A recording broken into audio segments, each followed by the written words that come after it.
should be. There we go. I'm ready to rumble. There we go. Thanks. All good, thank you. Daniel, can we start with fullbacks? Jed Spence has gone, as we know. Luke Ayling has gone to Middlesbrough. So firstly, why is that being allowed to happen, and how are you going to fill that hole? Well, with Luke, it was a special situation, and yes, I spoke a lot also publicly about my appreciation and about his value for us as a club and also for us as a group. And obviously, if we would judge the situation a bit selfishly, you have to say it's not like our numbers on this position are too big. So definitely, you want to keep a player like Luke Ayling, because he's definitely a proven and experienced player on this level, and also you want to have him as a human being within the group. But on the evening after the cup game, and he came to see us, more or less the key people from the club, and was asking if we would allow him a move. And I think when there is, that fits exactly in the right moment with Luke. Perfect. So if a player with this CV for this club asks you for this, then you have to listen to him and you have to talk with him. And I think it was not the moment to think about, okay, selfishly, we want to have him as a experienced leader and also as a good option for the fullback position here. But he has done so great for the club. So he was here so many years. I'm here in the club since 6 months, and he has spent more years than I have spent months with the club. So I think it's then also totally fair to say, okay, we listen to him, and obviously he has also done so much for the club. I know it's also the other way around. The club has also done a lot for him, but he has given so much back. I think then you have to keep in mind about his situation. He was the oldest player in our group. His contract runs out in the summer, and in his stage, yes, he wants to get more minutes and wants to play many minutes, because the fire is still burning, and we couldn't guarantee this. And for that, he asked if we would allow him also to leave. And we've said, okay, come on, listen. Selfishly, we would like to keep you, but you've done so much, and I think not just because we want to give something back, but because also he was such a professional and always loyal player. You deserve also more like a final goodbye in the way when you would choose that you want to go, and you choose to go in a situation where he still has played also several games for us in the beginning of the season, and we want to let you go also after what you have done for the club, also with class and with style. And for that, we allowed him then to leave. Also, it was not an easy decision. Also not for myself. I spoke about what I think about Luke as a player, but also what I think about him as a human being. And I also knew that if I would have played him more in the starting lineup in the recent weeks, he would have probably stayed. I knew that I was also responsible a little bit for the situation, but I also tried to act just in the best interests of the club. And for that, we decided in the recent weeks also to play sometimes with other players on his position. But then it's also up to listen to him and to speak open and honest about the situation. And I think we handled the situation with class and style, exactly in the way Luke was always there for this club, and he will always be a legend for this club. And was what he has achieved in the recent year through good times and to bad times, I think it's second to none. And this was what we also have to keep in mind. And he will always be a Leeds United legend, and also a big member of our group here at the club. And this what we handle. But in this moment, he also had to think about the final steps of his career, because in this age, that you won't play 10 more years on this level. So I think for that, it would have also not make sense to say no, we don't allow this, and to have him then here also in a moody mood, then he's also not helpful in these terms. And for that, although it was a difficult decision for us, but I think it was totally the right choice also to allow him his move. On the back of that, though, you've now got instances on both sides of the defence, either through you can't trust people to be fit, or there just aren't enough right backs. So on both sides of defence, will you bring in players now? Well, as you know, I'm a big friend of being really open and honest and totally transparent about my views, what we need to do. And I was exactly in the same way in the summer, because I always spoke about, okay, this is an area where we have to improve. We need to bring, for example, fullbacks in. We did this with Sam Byram, and also then later on we tried to bring some fullbacks in, and also in the end we signed then Jet Spence. I like always to be open and honest and really transparent in the summer. I have to say I'm a bit more careful in January, because I know this market is difficult. So I can't lie. I know that we have a few areas where we perhaps are a bit too little in numbers, and where it would be great to strengthen our squad. But I also know that the January market is difficult, because the players are under contract. The players who are on the market at the moment are players who are coming either from injury or are not playing. Otherwise, they're not on the market. So no one is tempted to give players away who are playing regularly. And if you want to sign a player who has not played, for example, in the recent months, it's also much more difficult in comparison to the summer, because in the summer you have the preseason, you have the friendlies. You don't have this in January, or you have to spend crazy money, and this is what we can't do. And we don't have the opportunity to do this. So for that, I'm always a bit careful to speak really publicly about what we do in January. Yes, of course we have a few positions where it would be great to strengthen the squad also a little bit, but I also know how difficult the market is, and be also honest, because we're under us. It also doesn't help if I speak publicly about we need to bring a player in on this or that position, because it doesn't help us in the negotiations. So if you say, oh, you're desperate anyhow, so it just brings the prices up. It makes no sense. And also the players who are here, you can't guarantee that a player comes in. How should they feel if you say, come on, we have to strengthen the squad on this or that position? Would also mean that the players who are here feel a bit like not wanted or not valued anyhow. So for that, I don't like to speak too much in January about publicly what we want to do.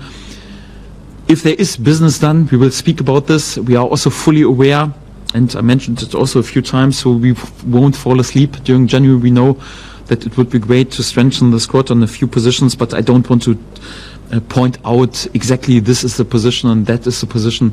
I think everyone who has two eyes knows also in which position we need to strengthen, but there are no comments publicly from myself. Well, that's what I was going to ask you about Ryan Giles, particularly at Luton. Whether it's something that you admire? Who? Sorry?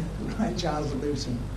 No, I don't speak about any players, because it's the same. It doesn't help. So we just want to speak about players when business is done, and that's it. What about players sort of going out? Obviously, a few have gone already, but I'm talking fringe players at the moment, like Darko JB or even Joe Gelhardt. Do you think there'll be loans for one or both of those? Anything particularly has been mentioned?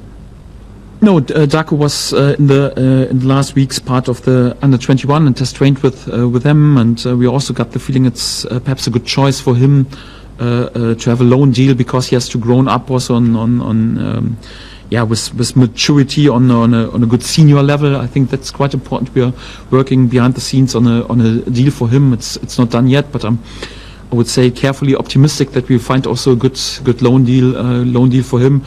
Joffy is a proper part of our group, and also has played several games and also several minutes. And at the moment, the group is definitely not too big. And at the moment, I'm not tempted to give any more players away. So we had this decision with Jet Spence. It was our decision. Then we had to make the decision with Luke Ayling, because he deserved, due to his career, that we fulfill his wish. But right now it's also more or less the topic. No, we want to keep more or less the group, and perhaps looking even to strengthen the squad. At the moment, we are not tempted to give players away, also not in offensive positions. Perhaps it's a different situation in the end of January, but at the moment, no, we're just happy that Joffy has returned back to team training the first time yesterday with the team, and that he's also available for the game at the weekend. At the moment, all the players who are fit and available to pick have also good chances to be in our travelling squad for the game and the game day squad. So for that, we are happy that he's back. Do the fit players include Byram and Strauch, and also you've got a choice to make a goalkeeper with Ilan now being available after suspension too? Yes, Ilan is thank God back, and he will return back to the goal if nothing major happens in the next training sessions. Sam Byram was able to join us in team training today, exactly like Jan Poveda. Jan was struggling with illness in the beginning of the week, but both were available for training today. For that, I think they will also be both available to travel with us to Cardiff. We have to see if it really makes sense for 90 minutes, if I'm honest. But it's good to have them both back. The same with Geoffrey Gellard. He was also out. He's since yesterday back in training, also available. These are the good news. The bad news is that Pascal Struijk will still be out also for this game. No chance for him to travel with us. And also Liam Cooper is a major doubt. He was not able to train today. He still reported some groin problems, and for that, I don't expect him to be involved for the weekend. So both will probably miss the game. And finally, for me, Daniel, clearly 3 league defeats away from home on the bounce, or they've had a great win at Peterborough the weekend in the Cup. Is this something that you're seeing consistently that's causing those defeats now? And does Patrick Bamford and his presence as number 9 help solve that for you?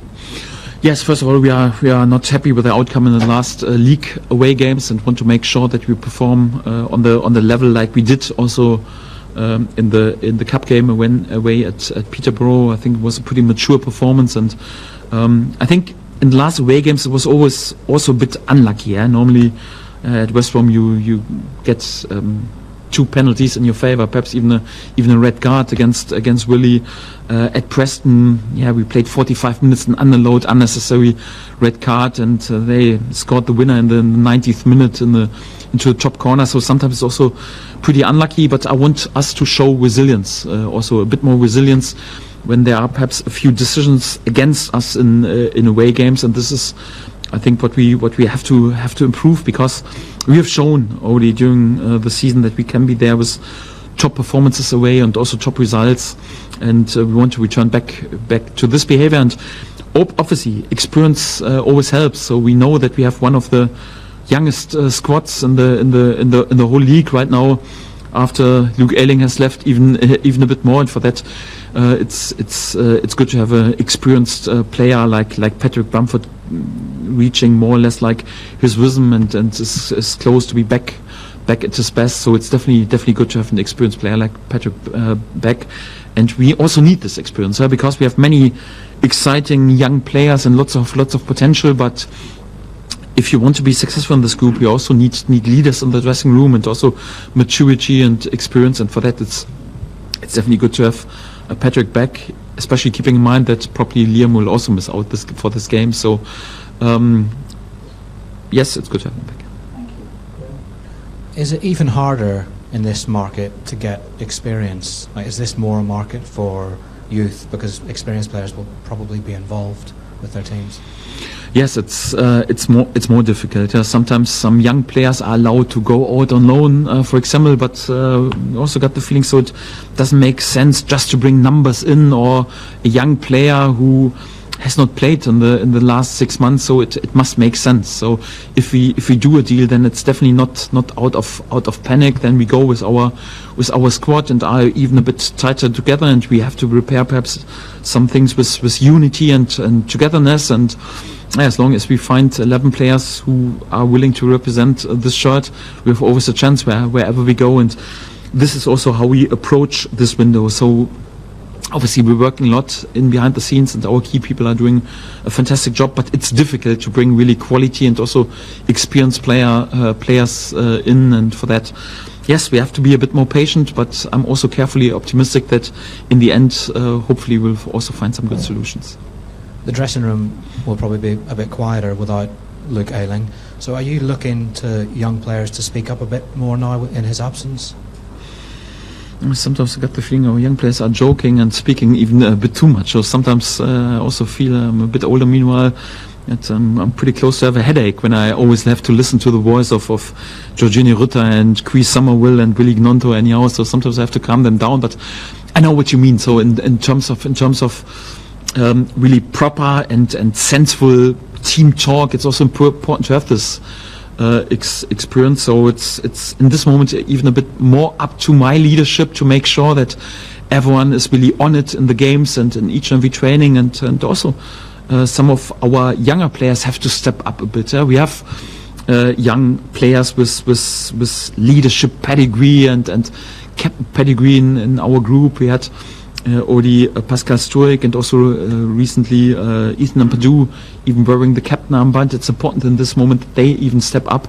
Obviously, it doesn't help that much that Pascal is also out at the moment, but it's quite important. It's also young players like Elan or Joe Roden, who's just there on loan, but it's important that they step up even a bit more, and they're doing this exactly in this moment. We have a pretty smart group also in this way, and they sense, okay, come on, right now we have to overtake a bit and share a bit the responsibility of leadership once Luke is away right now or Liam is not available due to injuries, and this is what we have to do. And if there is still a lack of experience and leadership, then it's even up to me to lead the group even a bit tighter and a bit more. So when there is not the perfect solution to have the perfect balance, and it's always up to find then the second best solution, and we're trying to do this. Hi Daniel, the assumption is that Ethan will play alongside Joe again at centre-back with Liam and Pascal missing. Are you seeing what you want to see from Charlie in training? Does it feel like he's trying to seize this opportunity that clearly is emerging at centre-back? No, I spoke quite often and open also, I think 2 weeks ago about this topic, and I can repeat it one more time. I don't want to bore you too much anyhow.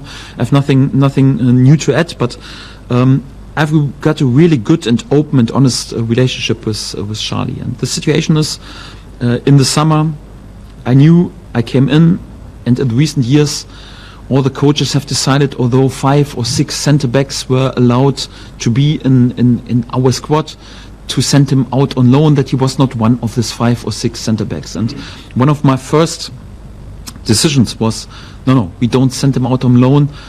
We plan, I know we have to, due to the financial situation, we have to work with a bit tighter group. We perhaps just can allow ourselves to have 4 centre-backs within the group, or at least 4 natural born centre-backs. And I said, no, I want Charlie to be one of these 4 centre-backs, because he's a great character, he's one of our own, he's a young player and also a good player with potential, and that's also the reason why we decided to give him a long-term contract. This is the reason why we decided to fulfill also his wish for the shirt number, so because we were fully convinced of his potential.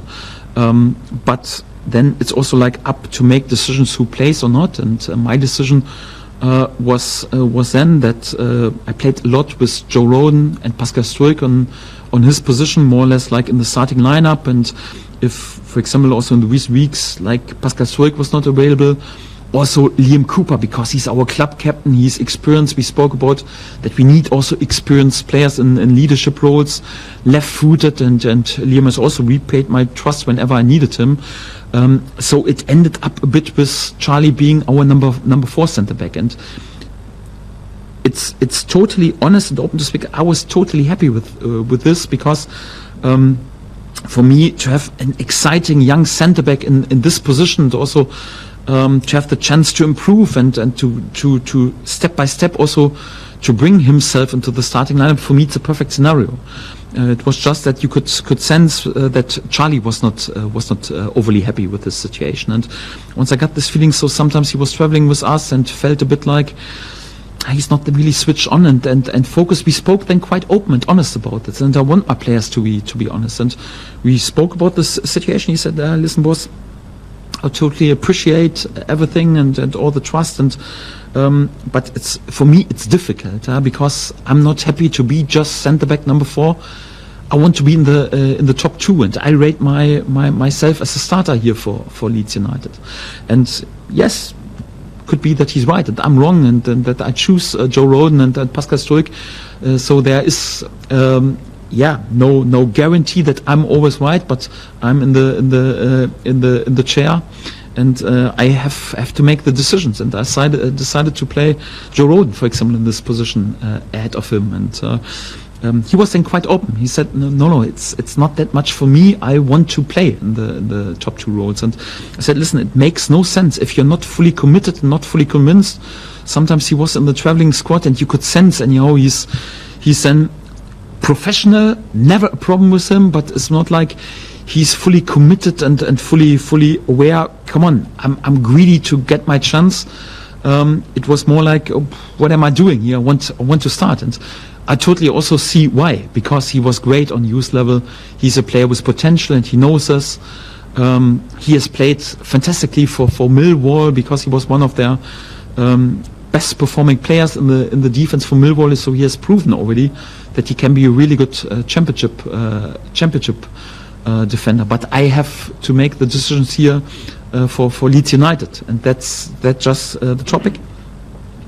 And for that we had then also like discussion, and I also like him to be open and honest, because it's a privilege and also the right of the youth to be confident and brave, also in a self-assessment. And if he is that brave and also that from the self-assessment, that aware that no, he's a starter, I totally got this, because he has also arguments for this. So, but for that, I told him, listen, it just makes sense if you're picked up for me for a game, if you play with enthusiasm, if you go into this game and say, right now it's a chance for me to shine, and not with this attitude, right now because 1 or 2 players are injured, right now I get my chance, so actually I want to be somewhere else where I'm a leader.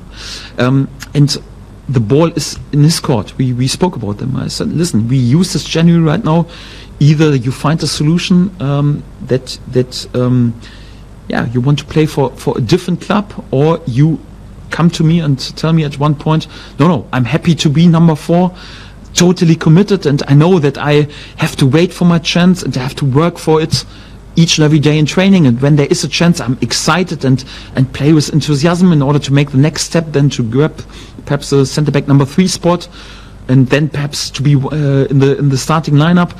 It's more like it's a process. But if you think right now you already have the right to start ahead of Joe Rodon or ahead of Pascal Stoic, it's not possible. And with this mindset, you won't be able in order to achieve this role there where you want. So the ball is in his court, and he won't be picked for myself till he is ready, also mentally ready for this, or there is a different solution, because I came here also to bring some values to the club. And just because we have on his position 1 or 2 injuries, yes, normally probably he would play if he would be there with the right mindset. But it's not like for me then up to back a player right now. We need you, and I'm grateful that you are then help us in this moment. No, I just want players who want to be there, who accept their role and are fully on it. And again, it's no accusation, so I totally get also like Charlie's points. We have a really good relationship, but the ball is in his court. But one thing is also for sure, we don't present him as a gift and wrap him and give him to a club, although the club doesn't fulfill our expectations. So we have spent so much time and energy and also money in his development, in his education, also in his contract. And he's a valuable player for us. He's one of our 4 centre backs for Leeds United. That is a value, and he judges himself even in the top 2. So there is a value. It's not like we can give him away for free. So and surely if he has this value, then there is a club anyhow who will also reach our expectations. So that's it, and we spoke about this in January. Let's see if this happens. So the ball is in his court. We are totally open and honest and transparent about this, and this is also why I explained it again, also in this way. But the situation is clear, and either there is a solution where there is a club who meets our expectations for a really player full of potential and also with this ambition to be a leader on championship level, at least in the top 2, or not. But then he has to attack and also accept this role with the mindset, no, I'm ready and willing to fight. And this is the reason why I have not picked Charlie in the recent weeks, and I also won't pick him till the situation is sorted. But the ball is in his court. Yesterday, I'm sure, was an emotional day with Luke leaving. How was it around here with the players and the staff saying goodbye to him?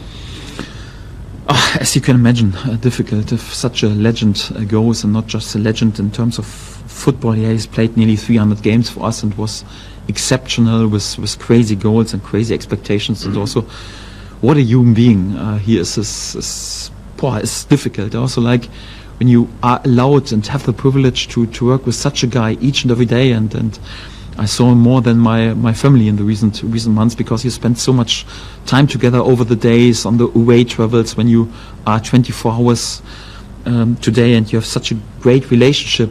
Obviously, he wanted me to play a bit more, but we still had a great relationship. It was a sad day that I know, okay, yes, we can sometimes meet for coffee or perhaps for a dinner at a time, but at the moment we don't have the privilege to see him each and every day anymore, and also how important he was for the group, and also how emotional it was for players and also staff members who have worked longer than me with him.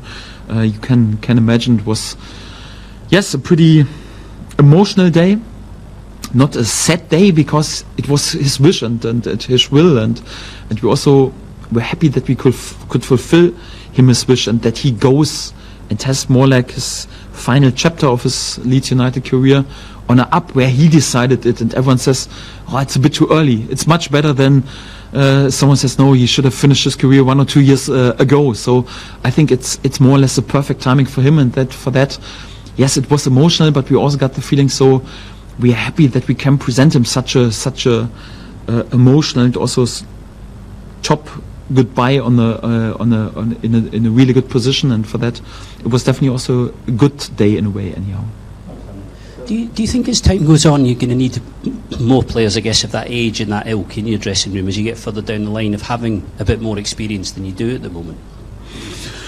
Yes, like I mentioned, so a bit more experience would do no harm and wouldn't be a problem. That's definitely for sure. But again, in the January transfer window, it's always a bit difficult. Yeah? We lost many experienced player in the summer due to the situation right now. Yes, there was a situation with Luke. It's not that easy to replace his experience. So obviously we also have a look and have this in our mind once we're speaking about possible incomings also this month. But yeah, sadly during January there's no guarantee if we find the right player, and also if we find the right player, if we can afford this. So for that we can't be too addicted to this, and perhaps we don't find the perfect solution. So we have to fight with our tools, and yes, if we then have to play with a bit more youth and sometimes even a bit more naivety, yeah, we have to repair it then with a bit more energy and intensity, and this is what we're trying to do. You mentioned Liam Cooper. What about Liam? Because his situation is similar to Luke's. He is playing more and he is more involved, but contract up at the end of the season, similar sort of age. How much are you having to manage that? Contract-wise, it's the same situation. That's right. But it was definitely in the recent weeks also a different scenario, because Luke was sometimes struggling even to make it into the game day squad, and Liam was always involved. Has also played all the recent games. So for that, it's a different scenario. So he's slightly younger than Luke, and yes, has also played a lot. And I think in this age, it's also important when you also play for a new contract and want to present yourself. It's important that you get game time and minutes, and this is what Liam gets at the moment. For that, I think it's in this case definitely a different scenarios. And yes, we are all happy that we have Liam, and we hope he can return as soon as possible back to be available. Daniel, you mentioned the summer a couple of minutes ago. It seemed like a period of real uncertainty with the players leaving. Now, with half the season gone and the club where it is now, do you feel that this is now, from being that uncertain time, this is a real great opportunity for you this season, your first season, for promotion straight back? Well, in general, I never made a secret out of this why I came here. I said, listen, on the mid and the long term, I want to bring the club where it belongs, and my conviction is that this club belongs to the Premier League. And I also said I want to establish this club on Premier League level, because I know that we are always there, a proud club, and also with self-confidence. I want us to be like this. But if you're honest, in the last 20 years, in the last 2 decades, we just were allowed to spend 3 years on Premier League level. And if we're really honest, one really good year after returning, the first year under Marcelo, then also 2 years of struggling against relegation. The third year we suffered relegation. At the moment, we don't have the right also to label ourselves to be an established Premier League club in the last 2 decades. And this is why I came here. I want to bring this club back to the Premier League, and also to make sure that once we are back, we have the chance to establish ourselves. And as you can imagine, I would like to do this as quick and as soon as possible. But I also mentioned in the summer, sometimes it also lasts a while, and in the summer you couldn't really predict how our squad looks like. When we speak about Cardiff right now, on the more or less the first game day, our squad looks completely different right now to where we are, and we know that we are meanwhile in a good position, sitting comfortably in the playoff ranks. Have many points, and in many seasons we would be even in a much better position with this point tally. So we've done definitely well and all right, but it's never a guarantee that even during this season already you got the chance to promote back already to the top flight. I mentioned also that we're lacking perhaps in comparison to some of our opponents in the top positions in the table. Yes, perhaps even a bit experience. We are one of the youngest sides in this league, and it's also sometimes tricky if you're fighting for promotion. And we had so many incomings and outgoings, and even during this time, it's sometimes tricky. But we still have a chance. And yes, if you finish in the top 6, then you definitely have a chance to go back to the Premier League by using the playoffs. And we still have the chance also to chase the clubs who are ahead of us in the table. So at the moment, it's not too much to speak about the goals. At the moment, just like keep going. We are not blind. We know that we are in a good position in the table, and if we keep going, we have a chance to finish in a position that gives us perhaps even already during this season the chance to do this. And I wouldn't say no. So I definitely wouldn't say no. But for that we have to work a lot, and we have to keep going. 20 games to go. So in Germany it would be nearly a whole season, if I'm really honest. So there's so many points to play for, and we know if we perform on our best level, we have a chance to finish in a really good position. And can I ask, you've been in this position before at Norwich when you won the title. In what ways can you, as a manager, those experiences, what does that what was that taught you about this period of the season? How can you draw on those experiences? Well, the situation is always slightly different, I have to say, because you can't compare Norwich with Leeds United, also not the group of players we had with the group of players that I have right now. It's also like in Norwich we could build in the first year and backed on it in the second year when we were promoted. This season was for us more or less like a whirlwind. It's you can't compare the situation. For that is sadly not the guarantee that we have the same outcome during my first season here. But what helps is definitely also my experience. So I have, thank God, the more like the advantage that I was involved several times, also in the fight for promotion and in the fight for winning the title, and 4 times during my coaching career, 2 times here in England, also 2 times in Germany, was allowed to win the title and promote to the higher league.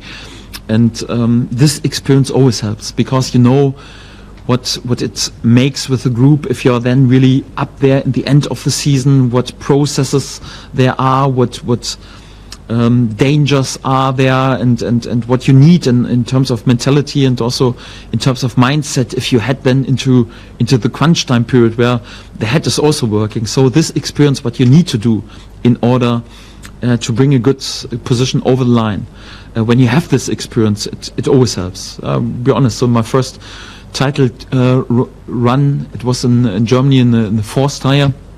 I also missed out and I learned from it, and it's more like when you're the first time involved in Title One, it's always difficult because you will have to make this experience what is necessary to do. So for that, sadly, it's not a guarantee that we will have the same outcome in the end, but what I can say is that definitely this experience for myself, what I have to do as a manager, and I have to bring in the hearts and the souls and the heads of the players, this definitely helps, and hopefully it helps us also, like in the end, to speak about some nice things here at Leeds United.